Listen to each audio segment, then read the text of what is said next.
Olá, espero que tu estejas bem. Hoje nós vamos ver um pouco sobre a Constituição Federal, o artigo 5º. Então, eu vou compartilhar contigo a tela aqui para te verificar, né, a Constituição Federal. Espero que tu estejas vendo aí. Vou dar uma olhadinha, ver se tu já está visualizando, sim.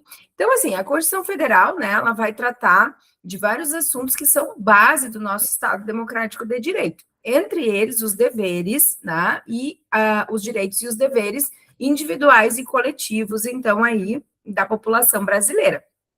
Então, nós temos o artigo 5º, que é conhecido como o espelho da Constituição Federal e também o espelho dos direitos humanos, né? Então, ele vai falar sobre vários direitos humanos que também são encontrados em outros documentos e tratados internacionais humanitários aí. O artigo 5º, ele vai falar, né, que todos são iguais perante a lei, né, que não há distinção de qualquer natureza e que garante aos brasileiros e aos estrangeiros que residem no país, né, inamovibilidade, então, né, e inviolabilidade dos direitos à vida, à liberdade, à igualdade, à segurança, né, à propriedade e outros. Então, uma coisa que eu quero que tu entenda que quando a gente fala do artigo 5º, a gente está falando desse direito, né, brasileiros e residentes estrangeiros aqui no Brasil, e que eles elencam, então, os direitos de igualdade. Então, não há nenhum tipo de distinção aí, independente da natureza. O artigo 5º vai dizer, né, que homens e mulheres têm direitos e obrigações iguais, né, de acordo com a Constituição, que ninguém vai ser obrigado a fazer ou deixar de fazer algo, né, senão virtude da lei, esse que é o nosso conhecido princípio da legalidade.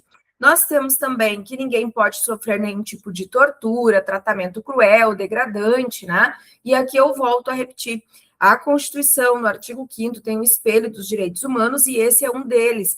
Esse inciso 3, ele está amplamente divulgado em outros documentos, então, internacionais que protegem os direitos humanos.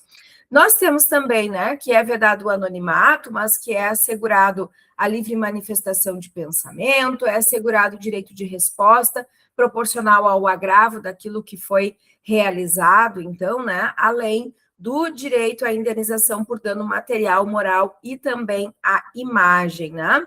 Da mesma forma, o artigo 5º, ele vai falar sobre a inviolabilidade da liberdade de consciência, de crença, né, sendo livre o exercício de cultos religiosos, bem como a proteção aos seus locais de culto e liturgias, né? Então, a proteção aí à crença e ao culto religioso. E que ninguém é privado dos seus direitos por motivo de crença religiosa, né?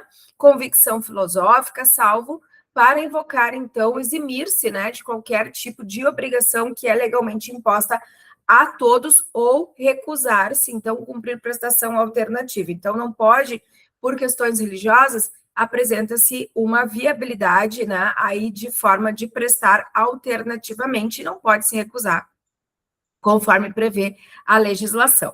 Também, né, é livre a expressão de atividade intelectual, artística, científica, de comunicar-se, e isso fica independente, então, de censura ou licença, né? Então, aí fica as liberdades de expressão, enfim.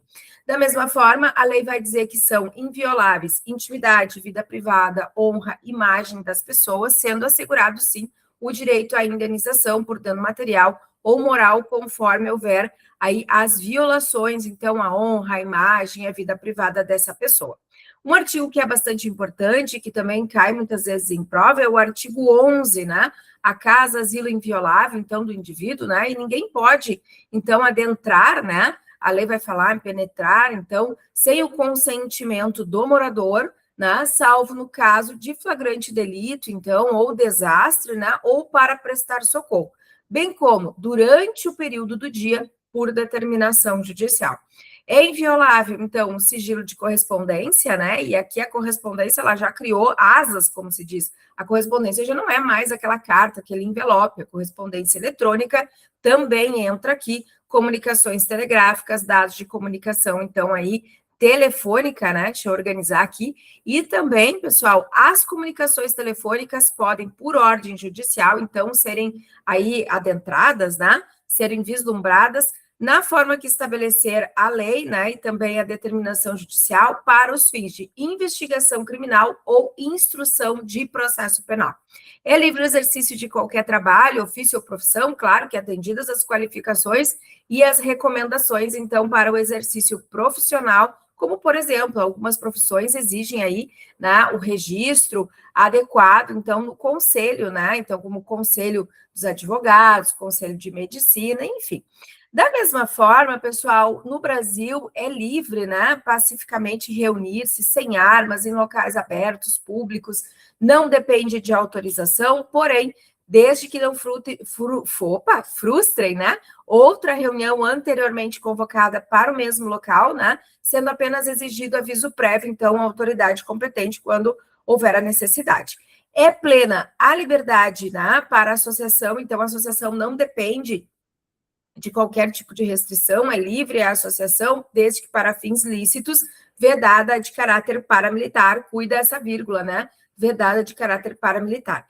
E a criação, né, de associações, né, cooperativas, independe de autorização, porém, o Estado também não pode intervir no seu funcionamento, claro, né, pessoal, só para regularizar, ter ali toda a documentação em dia, mas para a criação eu não posso, então, estar tendo a interferência do Estado. Da mesma forma, o artigo 5º vai falar que as associações elas podem ser compulsoriamente dissolvidas ou ter as suas atividades suspensas por determinação judicial, certo? Exigindo-se, no caso de ser dissolvida compulsoriamente, o trânsito em julgado dessa decisão, desse processo judicial. Por fim, né, para o nosso vídeo não ficar muito extenso, nós temos que ninguém pode, então, ser obrigado a associar-se ou permanecer associado e que essas atividades associativas, quando expressamente autorizadas por lei, têm autoridade para representar os seus filiados judicial ou extrajudicialmente. Pessoal, eu espero que tu tenha gostado desse vídeo, né? Peço aí para que você possa compartilhar se gostou desse conteúdo, peço também que você siga as nossas redes, @professora Karina Artêncio, e também curte e se inscreve aí no nosso canal, ok? Um abraço, até a próxima. Tchau, tchau.